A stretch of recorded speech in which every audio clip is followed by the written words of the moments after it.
deeper into Bereshit on the Torah side. And okay, I think we can start. Welcome, everybody. It's nice to see everybody, and we look forward to learning more about the Haftarah. We look forward to learning with you, and as we continue. Okay, Vakasha. Thank you. Okay, so the Haftarah for the Sidra of Vayera is from Nevi'im Rishonim. Be perfectly candid, I have never done the statistics. My impression that's born of anecdotal experience is that the book of Tanakh, or the book of Nevi'im, from which the most Haftarot are drawn, is the book of Yeshayahu. And I would dare say that more Haftarot come from Nevi'im Acharonim than come from Nevi'im Rishonim. Okay.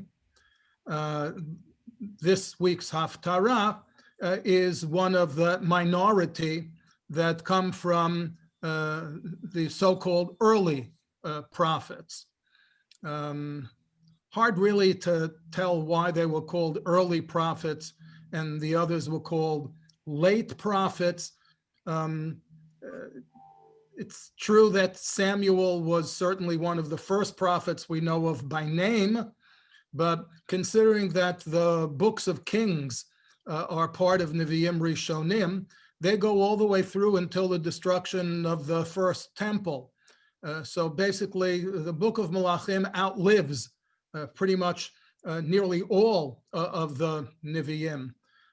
In fact, the term Nevi'im Acharonim, so far as I know, is late, meaning I don't think it's Talmudic or Midrashic, while the term Nevi'im Rishonim is. There is actually a phrase that appears in Talmudic literature. It actually describes what is called the Even HaShetiyah. I leave that untranslated for the moment because that may yet be a subject for discussion. It's that which is generally known as the foundation stone, on which at least the Beit HaMikdash, the temple, is said to rest. And it's described as Even Hayta Sham Mimot Nevi'im Rishonim, which is a very unusual phrase if you think about it. It says there was a stone there in Jerusalem from the days of the earliest prophets.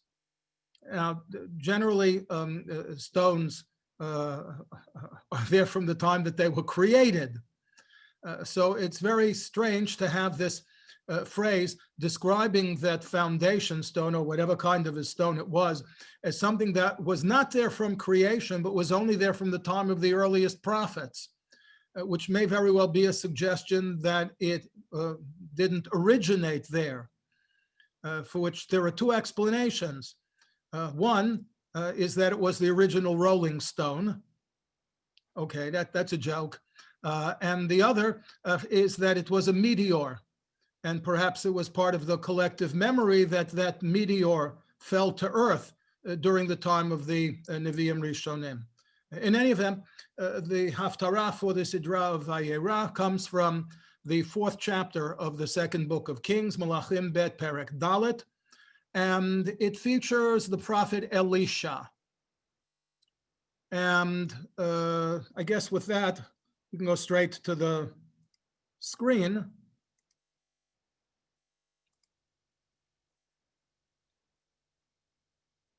Okay. The chapter itself is much longer than the requirement. You may recall over the last couple of weeks, we've referred back to the laws of the Haftarah that dictate that a Haftarah has to be at least as long as the shortest Torah reading. And since the Torah reading consists of a minimum of 3 verses times 7 people who are called to read, it would make the minimum Torah reading 21 verses, and therefore the minimal size of a Haftarah is also indicated to be 21 verses. This one is actually 37 verses in length. So clearly one of the questions that we will address is, do we really need all of those 37 verses in order to fulfill the obligation of a haftarah? Meaning, are all 37 verses visibly connected to this week's Torah reading? Or is it possible that there are some verses that are there, not necessarily because they link to the Torah reading, but maybe because they link to the balance of the Haftarah, and that somehow the Haftarah would not be a literary whole without them. Here we have the text. And the first 7 verses are exactly that part of the Haftarah that does not at the outset seem to bear any relationship to the accompanying Torah reading. It's a story of how a certain woman who was the widow of somebody who was a PIT, prophet in training. Okay? The Hebrew term is B'nai HaNeviim, but B'nai HaNeviim are not people whose parents were prophets. B'nai HaNeviim is understood as people who are studying to be prophets, which in itself is a curious kind of an avocation, since generally, or at least the consensus of medieval Jewish philosophers, is that one cannot become a prophet simply by training for it. The only medieval Jewish philosopher who comes close to it is Maimonides. Maimonides speaks about prophecy as being the perfection of one's intellective abilities. But even Maimonides acknowledges that a person could theoretically have the most perfect intellect and yet not be a prophet unless God granted him prophecy.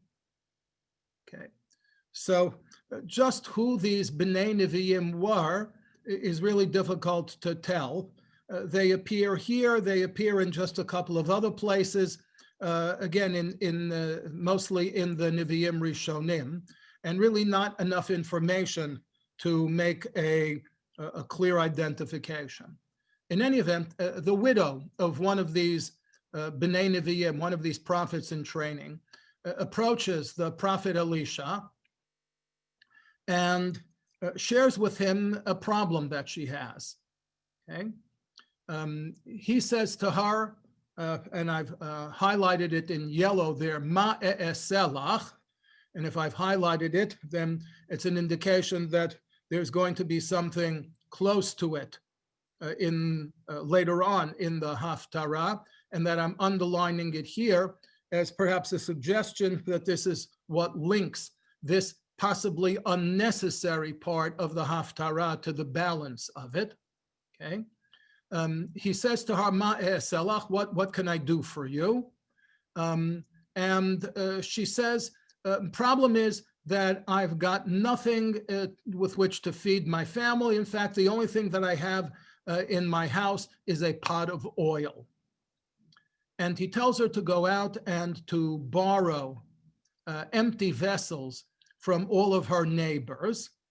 And at the end of verse 3, he adds 2 words. He says, "Al tam'iti," don't be stingy, meaning borrow as many empty vessels as you can. Okay? And then he gives her instructions. And the instructions in verse 4 are to come into her house, V'sagart hadelet ba'adech uva'ad banayech, and to close the door behind her, enclosing herself and her sons in the house. And then she is to pour the oil from the vessel that she had into all of the empty vessels. And she follows his instructions, Vatisgor hagelet ba'ada uva'ad baneha, and she closes the door, sealing herself and her children inside the house. And they would hand the empty vessels to her, and she would pour into them from that small cruse of oil that she already had. And At one point in the process of filling, she turned to her son and she said, next, right? And the son says to her, there is no next. And instantly, end of verse 6, Vaya'amod hashamem, the oil stopped flowing. Okay. So she comes and she tells the prophet, as though he didn't know what was going to happen. But in any event, she comes and she tells the prophet what happened. And he tells her to go and to sell the oil. And with the money that she would get from selling the oil, she would pay the debt that was outstanding, her husband's debt that she was unable to pay. And he even tells her that there will be enough money left over to sustain her and her children. Okay. And that's the end of this episode. This is a short story, as opposed to the balance of the Haftarah, which is somewhat more of a novel. Not that it is so much longer. I told you, after all, that it's all of 37 verses, so it's 7 verses here and 30 verses for the balance, okay? But in the sense that this is a reasonably literarily controlled situation. It really involves only 2 characters, the widow and the prophet. There's really a minimum of activity. All of the activity really consists of pouring oil into vessels. Okay? The purpose of the story, not so much as our Haftarah is concerned, but the purpose of the story as it is told within the Book of Kings, is to impress us with the capacity of the prophet to do things that are extraordinary. You may remember that Elisha was himself the disciple of the prophet Elijah, of Eliyahu Hanavi, and we are told several anecdotes about the miraculous powers of Eliyahu Hanavi. So here, the purpose of the story could be to assure us that Elisha was indeed a true inheritor of his master's mantle. Okay. And therefore, he too is possessed of this uncanny ability to help people. Now, of course, as I said, the point is that he uses these powers, if we wish, for good. Meaning, it's in order to support a widow. Where the Torah tells us on numerous occasions to be helpful and charitable to widows in particular. So she's a widow. Secondly, she's the widow of someone who was an aspiring prophet. Okay, so he uses his abilities to help her. Okay, that's good. Now we move on to the next episode. And since it is a next episode, a new episode, it has its own introduction, its own equivalent of Once Upon a Time. And the equivalent of Once Upon a Time, you see highlighted in verse 8 in Pasuk Chet, Vayehi Hayom, which, right, if not quite literally, means once upon a time, right? The day came to pass when Elisha passed through the town of Shunem, where there was an important woman who somehow forced him or impressed upon him to join her for a meal. And so it came to pass that every time he went through the village of Shunem, he would stop at the home of this woman to eat. Okay, so he is now the recipient of somebody else's kindness, and therefore it's entirely in character for him to return the favor. So he says to the woman in verse 9, I'm sorry. No, the woman says to her husband,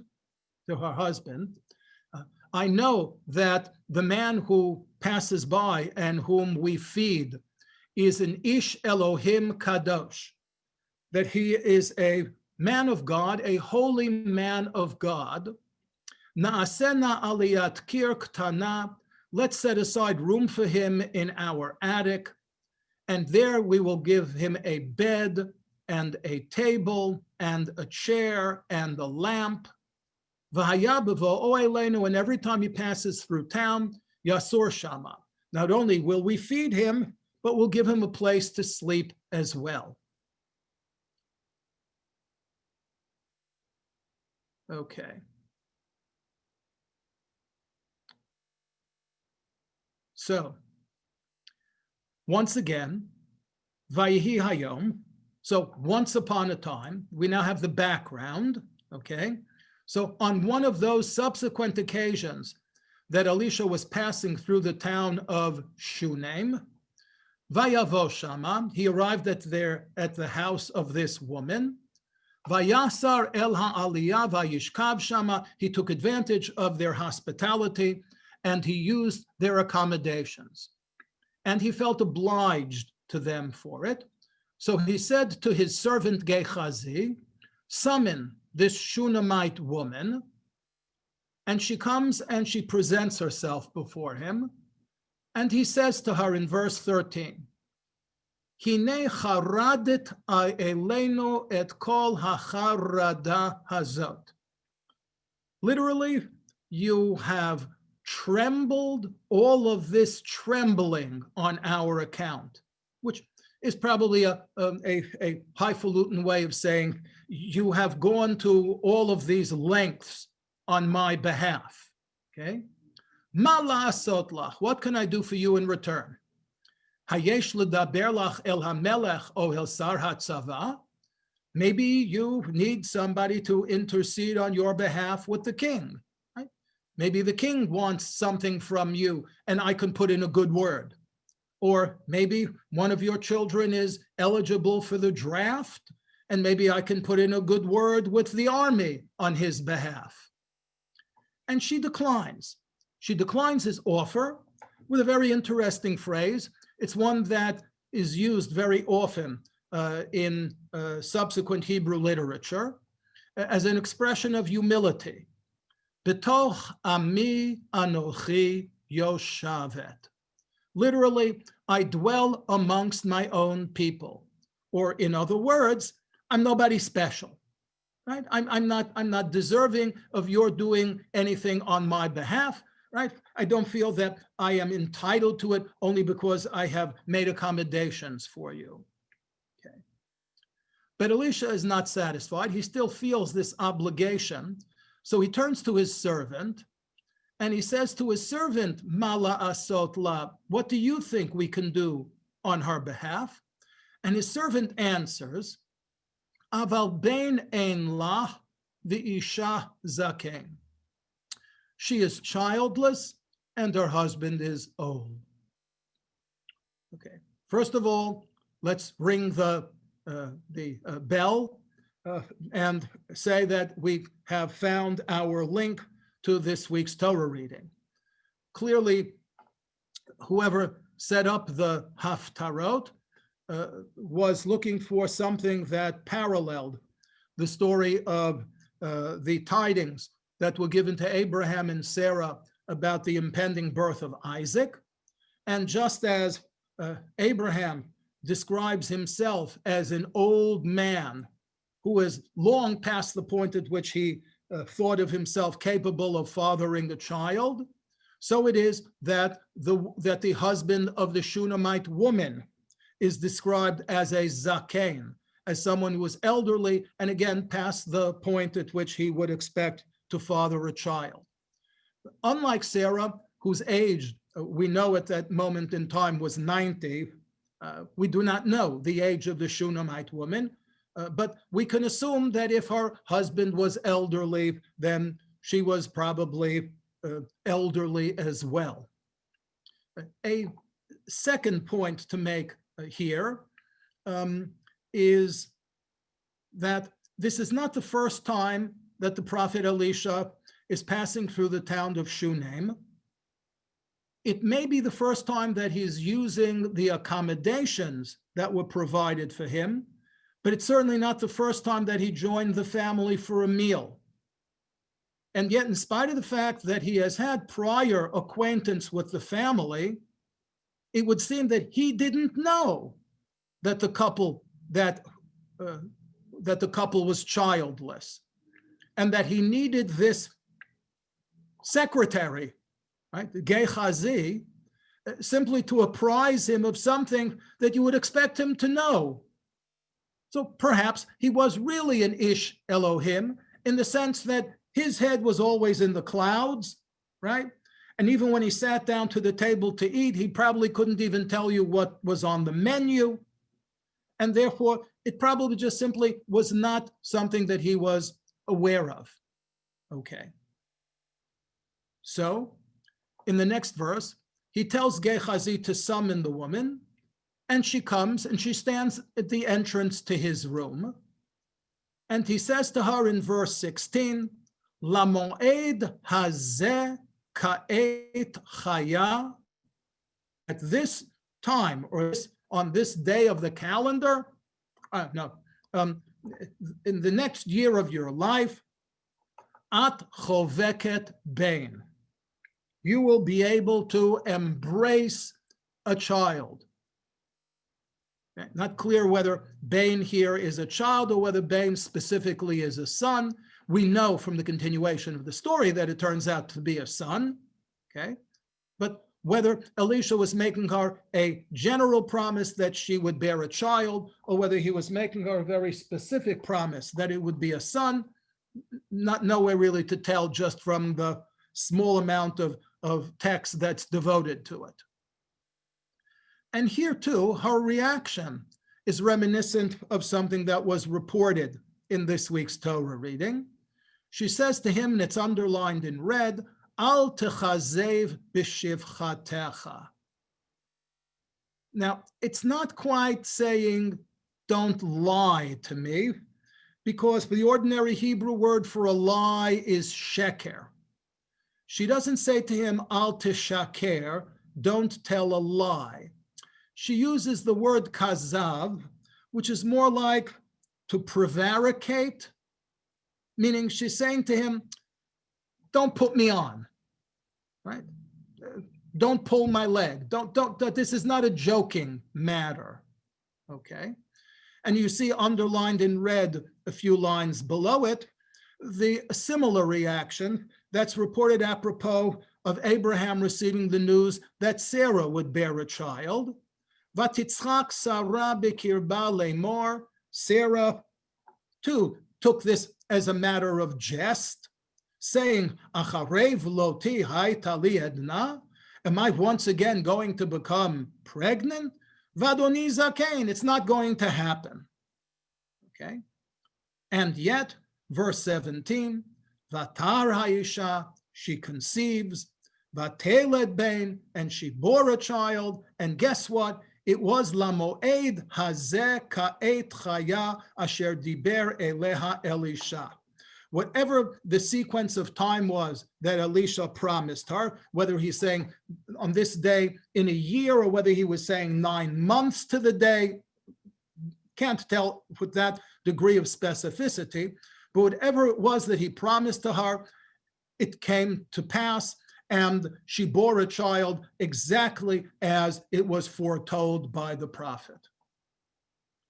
Now, if at this point in time we had 21 verses, then maybe the Haftarah would end here, because the only direct link that it has to this week's Sidra is, as I said, the tidings of the birth of a child under unexpected circumstances, and the reception that the news got, and the fact that in spite of the fact that it wasn't taken seriously at the outset, it nevertheless came to pass.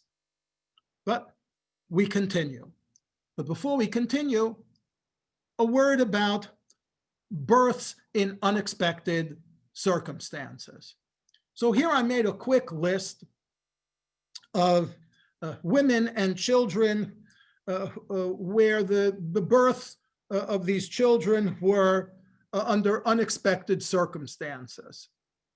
Not all the unexpected circumstances were identical, but they were alike in that they were all unexpected. So we have here the first instance of Sarah bearing Isaac, and the unexpected circumstance there was due to her advanced age. Later on in Sefer Bereshit, we're told about the births of both Joseph and then Benjamin to Rachel. Rachel was not particularly old, but Rachel was described as an akara,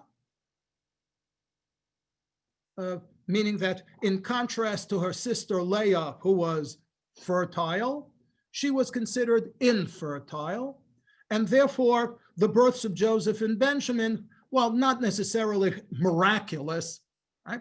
Nevertheless, I think it qualifies as a birth under unexpected circumstances. The next one we hear about is the birth of Moses to Yocheved. Now, we know again nothing about Yocheved, other than she's clearly not infertile, because Moses is really the youngest of her three children. She's already born, right? Miriam and Aaron, okay? But the whole context there, because of the edict of Pharaoh and the casting of all newborn Jewish infants into the river, again, the birth of Moses is unexpected. Again, maybe not miraculous, but certainly a birth under unexpected or unusual circumstances, right? Hannah is described as an akara until she bears Samuel. Mrs. Manoach, we don't know her name, we just know that her husband's name was Manoach, right? She gives birth to Samson, to Shimshon, right? And there the tidings were brought by an angel. That alone qualifies as an unexpected circumstance. Here we have our own story about the birth of a son to the woman of Shunem.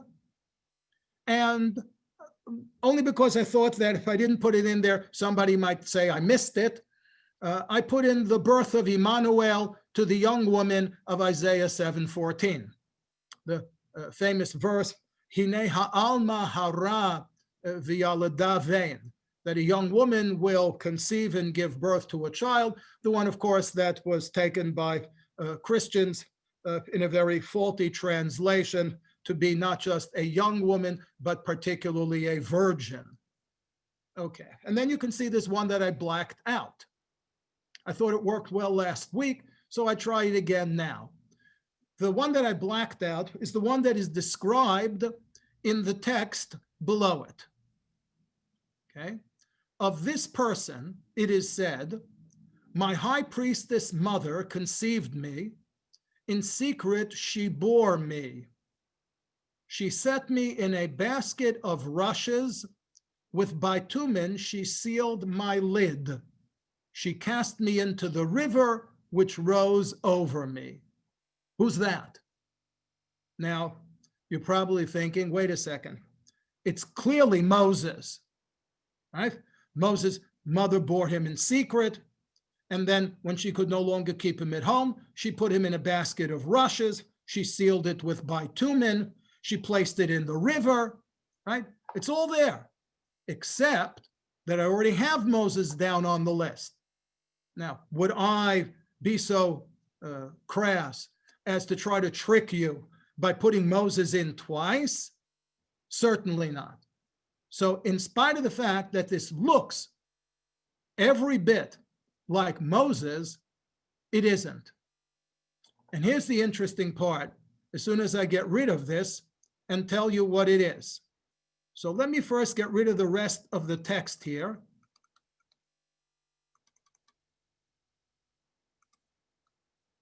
Okay. The river bore me up and carried me to Aki, the drawer of water. Aki, the drawer of water, took me as his son and reared me. Now, if it said the river bore me up and carried me to Bithia, you'll remember her, right? Bithia from the Ten Commandments. That's the name that they gave to Pharaoh's daughter, right? So if it said that the river carried me to Bithia and Bithia took me as her son and reared me, then truly it would be Moses, okay? But this is not Moses. In fact, it's very interesting who it really is. It's Sargon of Akkad, the Assyrian king. Now, not surprising that the Egyptians, the Mesopotamians, whether they were Babylonians, Assyrians, Akkadians, doesn't matter, right? Regarded their kings as divine, okay? But that there was a Mesopotamian myth independent of the Bible that told the story of how someone who became a king in Mesopotamia was born to his mother in secret and then placed in a basket of rushes and put into the river from which he was rescued. That's rather remarkable. So if you ever come across in studies on biblical literature a reference to the Sargon myth, then you should know that that's considered to be the archetypical myth of a miraculous birth or a birth under unusual or extraordinary circumstances. Okay. But we're not done with Elisha and with the child. Okay. The child now grows up. Okay. We don't know to what age, but once again, we find, you see the yellow underlining, we're in a new, a new part of the legend, a new part of the story, a new chapter, or if you wish, a new scene, okay? Vayhi hayom, once upon a time, vayetze laviv el hakotzerim, that he went out into the fields to join his father in the harvest. Now that tells us something. It tells us that it took place in the summer, because that's when the harvest takes place. Or an ordinary harvest, if nothing is more specified, is probably the wheat harvest. And the wheat harvest does take place in the summer, okay? And at one point, Vayomer el Aviv, he turns to his father and he says, Roshi, Roshi, right? I've got a pain, I've got a headache, okay? So the father turns to one of his workers and he says, take him home, take him back to his mother. So the worker picks him up and carries him home and delivers him to his mother. And he sits on his mother's lap. That gives us some indication of his age, right? Again, can't tell you whether he was 5 years old or 9 years old, but it's somewhat reasonable that he wasn't a teenager, okay? Adat Soharayim, right? For an undisclosed length of time, Vayamot, and he dies. Okay. What does she do now? She takes the child, okay, and she brings him up, Vata'al. Remember that the room that they had assigned to Elisha was an attic room. So she had to take him, literally, Vata'al, she had to take him upstairs, and she lay him down on the bed of the holy man.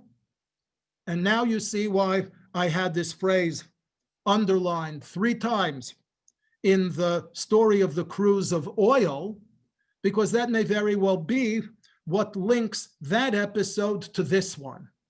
Vatisgor ba'ado vateitze, the closing of the door, the sealing off of the prophet's room. And she summoned her husband, and she says to her husband, get me one of the workers and one of the donkeys. I've got to make a quick trip to the man of God, and I'll be right back. And her husband is not quite suspicious, but he's curious. So he says to her, Madua at holechet elav hayom? Why you're making a trip to see him today? And notice the underlining, lo chodesh velo Shabbat. It's neither the new moon, neither the first of the month, nor is it Shabbat. Implication is that if she had come to him on either Rosh Chodesh or on Shabbat and said, I want to make a trip to see the man of God, her husband would have said, well, of course, you do it every, Rosh Chodesh. Okay? If you do it every Shabbat, sure. But since it was neither Rosh Chodesh nor Shabbat, okay, which tells us that it must have been customary in those days for people to make visits to holy men on exceptional days of the calendar. Now, that there's a particular association between women and Rosh Chodesh is something we know, again, not so much from the Bible, but we know from later rabbinic literature. Rosh Chodesh was kind of like a federal holiday for women, so to speak. Not that they ever got off work. It's not that they were relieved for a day of their chores around the house, but it was considered a day of celebration for them, okay? So it would seem that for women to make trips to see prophets, or maybe to the Mishkan in the days of the Mishkan, right, on Rosh Chodesh or on Shabbat was customary. I got to stop for a moment for a parenthetical observation, and then has somewhat more serious implications. She told her husband that to make the trip, she needs a donkey. And her husband looks at her and says, why do you want to make a donkey ride today? It's not Shabbat. The implication very clearly is that there was nothing amiss with taking a donkey ride on Shabbat. And indeed, the Talmud in Masechet Shabbat tells us that, in fact, the prohibition against riding an animal on Shabbat is not, strictly speaking, a Torah prohibition. It's a rabbinic prohibition, and it was enacted not because the act of riding a donkey is in itself prohibited, but it was enacted in order to make sure that someone riding an animal on Shabbat would not inadvertently break off a branch from a tree in order to give his mount a whack, in order to keep it in line or in order to make it go faster. So indeed, this is pretty good evidence that riding a donkey per se during the time of the first temple was permissible. Okay. In any event, her response to her husband is shalom, which is pretty close to a non-answer. Okay. So much so that she ends up having to saddle the donkey herself.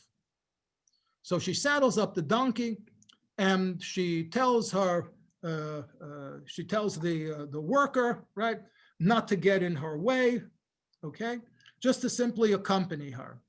So she goes to the prophet, to Mount Carmel, and when the prophet sees her at a distance, he comments to his servant Gehazi, look, the Shunammite woman is coming.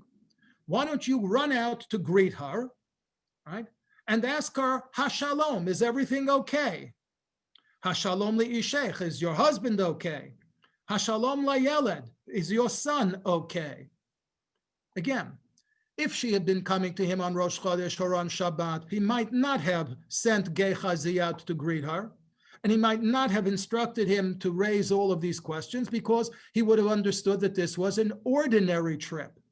The fact that the trip was taking place on Tuesday, however, is apparently what prompted him to appreciate that this was a trip that was being made under other than ordinary circumstances, and that it probably bespoke some sort of problem. And yet, the woman does not reply to Gehazi. She tells Gehazi the same thing she told her husband when she didn't want to answer his question. She said to Gehazi, Shalom. Okay. So she approaches the man of God and she clasps his legs, and Gehazi steps forward as though to chase her away because it's unseemly. And the prophet rebukes him and he says, leave her alone, because obviously she is distraught. Okay. And then the last underlined phrase, Vashem ha'elim mimeni v'lo higidli. And yet God has kept this secret from me, so I don't know what is causing her distress. This assumption that when God is going to do something meaningful, and there's a prophet around, that God informs the prophet, is yet another link to this week's Sidra. As you can see in the passage underlined in red at the bottom of the page, when it comes to subsequent episode of the destruction of Sodom, God says, Hamchaseh ani me'Avraham asher ani oseh. It's a rhetorical question, right? Am I going to withhold this from Abraham? To which the answer is clearly no. God tells Abraham about the impending disaster that will befall the city of Sodom. So we see this here too with Elisha, that he was surprised that God had not informed him of the source of the woman's distress. Therefore, Elisha now intervenes personally, and she says to him, tell me, did I come to you and request a child? Did I not at that time say to you, Al techazev b'shivchatecha? Don't kid around, okay? So what does Elisha do? He instructs Gehazi to take Elisha's staff in his hand and to place it on the face of the child. And he tells Gehazi that time is of the essence. Therefore, ki timtzaish lo tevarechenu, don't stop along the way even to greet people. And if anybody along the way wants to stop you and greet you, lo ta'anenu, don't even reply, just make a beeline for the Shunammite's house. Okay. But the mother is somehow, maybe it's just a maternal instinct, maybe it's a bit of insight. Her closing words are, Chai Hashem v'chei nafshecha im e'ezveka. She takes an oath that she's not going to leave this alone. Vayakom vayelech achareha. So they make their way together following Gehazi. Gehazi is on the express, right? And they're, so to speak, on the local. And Gehazi follows his instructions. He places the prophet's staff on the child's face, but to no avail.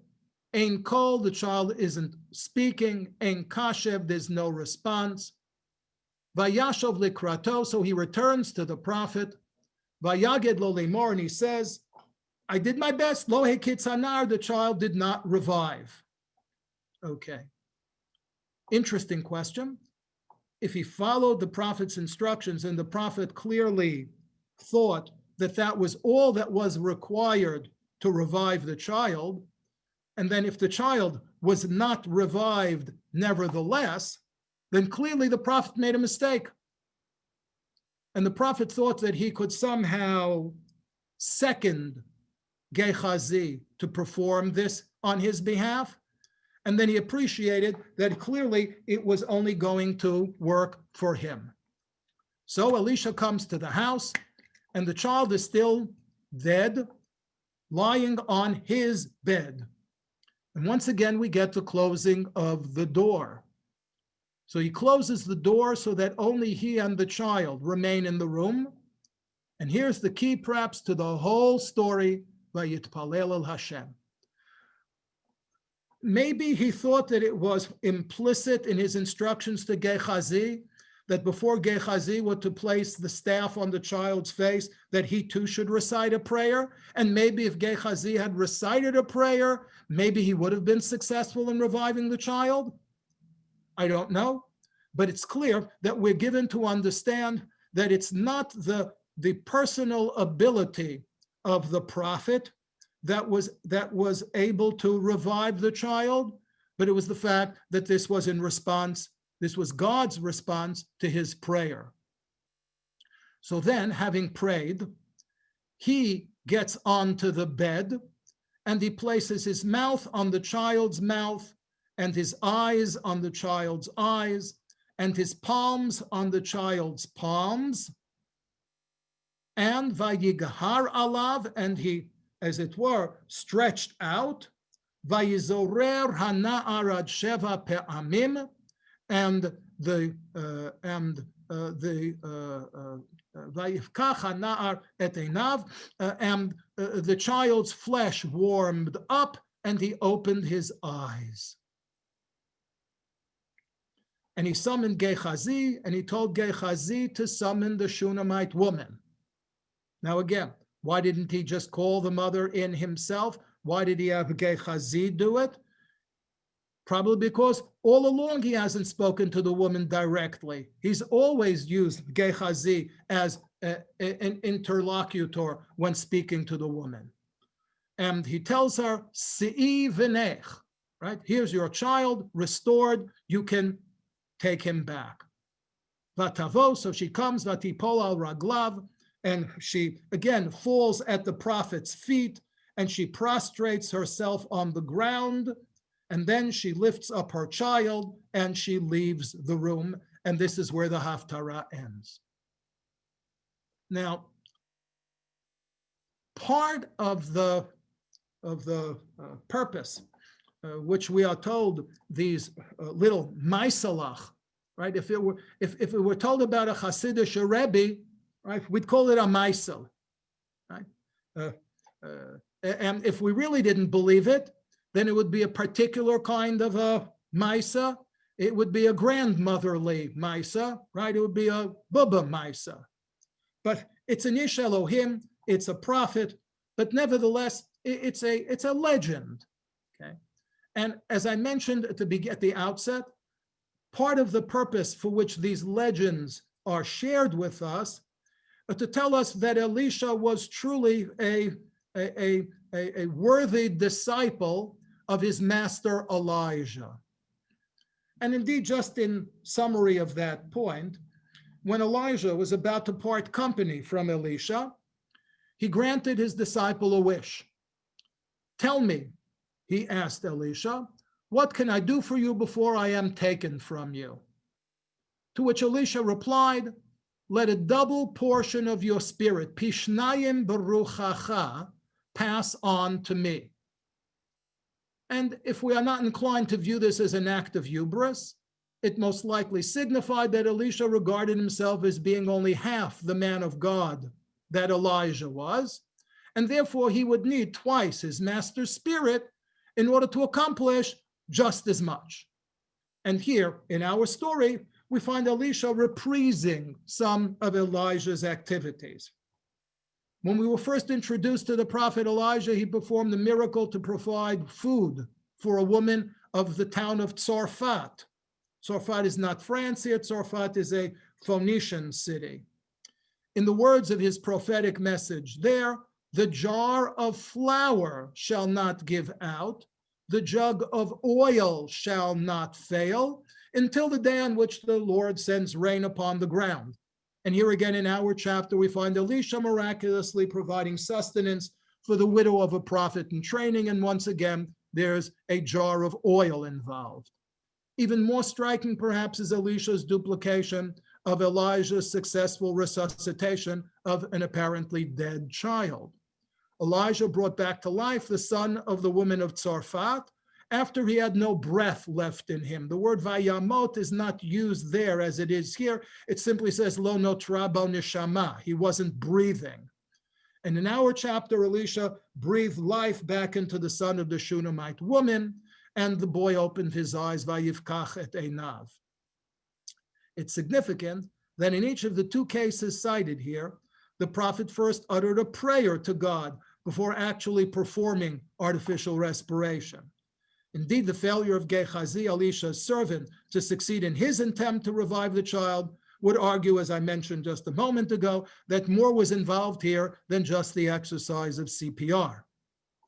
In addition, towards the end of the chapter, we don't get it yet, but we don't have it here, but it's in the same chapter 4 of the second book of Kings.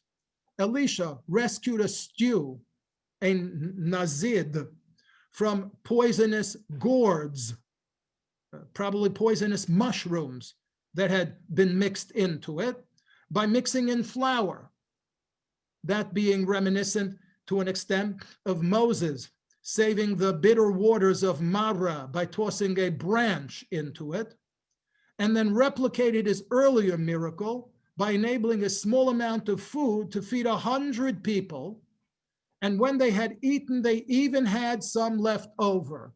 Vayochlu, vayotiru kidvar Hashem. Arguably a clear manifestation of his ability to enact a double portion, a pi shnayim, of the spirit of his master Eliyahu. That's it. That's the Haftarah, and that's its link to the Sidra. And let me take a quick look at the chat and see what we have here to respond. Somebody says that Even Shtiya means spinning. Yes. You look at the Hebrew word Shtiya, and it looks like, imbibing, right? But there's no suggestion that the rock covers a spring or anything of that sort. Warp and woof in Hebrew are shti ve'erev. So indeed, the verb shin tav yod has something to do with weaving. And the rock, anybody who's ever crocheted, which obviously doesn't include me, but I've watched, okay? Anybody who's ever crocheted knows that when you start, right, you take the two needles, you bring them together, and you have like one little box, okay? And then everything else, no matter what you make, whether it's a pot holder, or whether it's a quilt, or whether it's a rug, right? Ultimately, everything comes from that first little stitch, so to speak. So the Even Hashtiyah, if it means that the spinning in the sense of tied to the process of weaving, right, means that this is the point from which everything else in the world came into existence.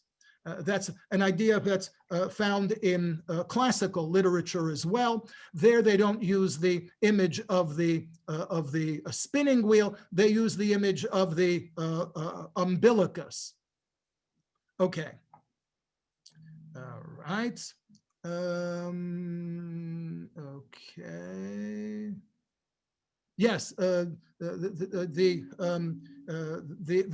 prophets in training were called the sons of prophets is quite similar to the fact that the mitzvah of Jewish education, the idea that not only that parents are obligated not only to educate their own children, but that people who have the capacity to do so are obliged to educate children whose parents are not educating them, is derived from the verse V'shinam tam levanecha, right? To teach words of Torah to your children, so that children are not just biological children, children are spiritual children as well. Okay. The strange use of Anochi. If you look at the sources, you'll see that I highlighted in red on the very first page several words for which there is a crayon ktib. They're written one way but read differently. And in each of the cases, the form of the word that we don't use, the written form, has an extra yud in it. To the best of my recollection, the consensus of biblical scholarship is that this reflects an idiom of the northern kingdom. It's an indication that the origin of this story, and it's not surprising because that's where Shunem is situated, that's where Elijah was, that's where Mount Carmel is situated, that these stories originated in the northern kingdom, and that this was a literary or linguistic link to that northern kingdom. Okay. Okay. Yeah, somebody guessed that it wasn't Moses because Moses' mother was not a high priestess. She was better than that. She was the mother of the high priest. Okay. Idea of closing the door connected to Yetziat Mitzrayim. Yeah, there the door was closed. First of all, I'm not sure the door was closed. I'm not even sure they had doors. The only thing that I know about Yetziat Mitzrayim is they had a doorway, because they were instructed to place the blood on the doorposts and on the lintel, which has always been a problem in my mind, because if the idea is to create some sort of a sacred barrier, right, and it was meant to keep the plague out, right, then why wasn't the threshold covered? So maybe when we get to the Sidra of Bo, I'll share my answer with you to that question. Okay. Closing the door also connects to Lot in Sodom and to Noah in the ark. Noah didn't close his own door. God had to close it for him. I kind of think of it like when you get on a plane, right? You notice always that the door closes first by pulling it in and then pushing it out again, right? That's, I guess, because the plane has to be sealed airtight. I guess the ark had to be sealed airtight also, and therefore before Noah could close the door by pushing it out, somebody had to push it in for him. I don't know. It's obviously not an answer that anybody could have given before the 20th century, so I'm sure that there must be plenty of pre-20th century answers to the same question. So that's pretty much it, I think. Anything else here? Okay. Jay, back to you. Yeah, somebody asking another link to the Sedra, the revival from the dead of Yitzchak. You know, I wondered whether anybody would mention that. Obviously, with the time now only a minute before 9, I really can't share with you. I'd be glad if you want to set up something. I have my own take on the story of the Akedah. But yes, indeed, there's if whoever raised the point, if they're not acquainted with Shalom Spiegel's The Last Trial, then you certainly should make the acquaintance of it. Shalom Spiegel was in the third quarter of the 20th century, probably the world's leading authority on medieval Hebrew poetry. And he was impressed by the fact that this legend that Isaac's life was taken by Abraham at the Akedah seems to have originated in Germany, in Ashkenaz, at the time of the First Crusade.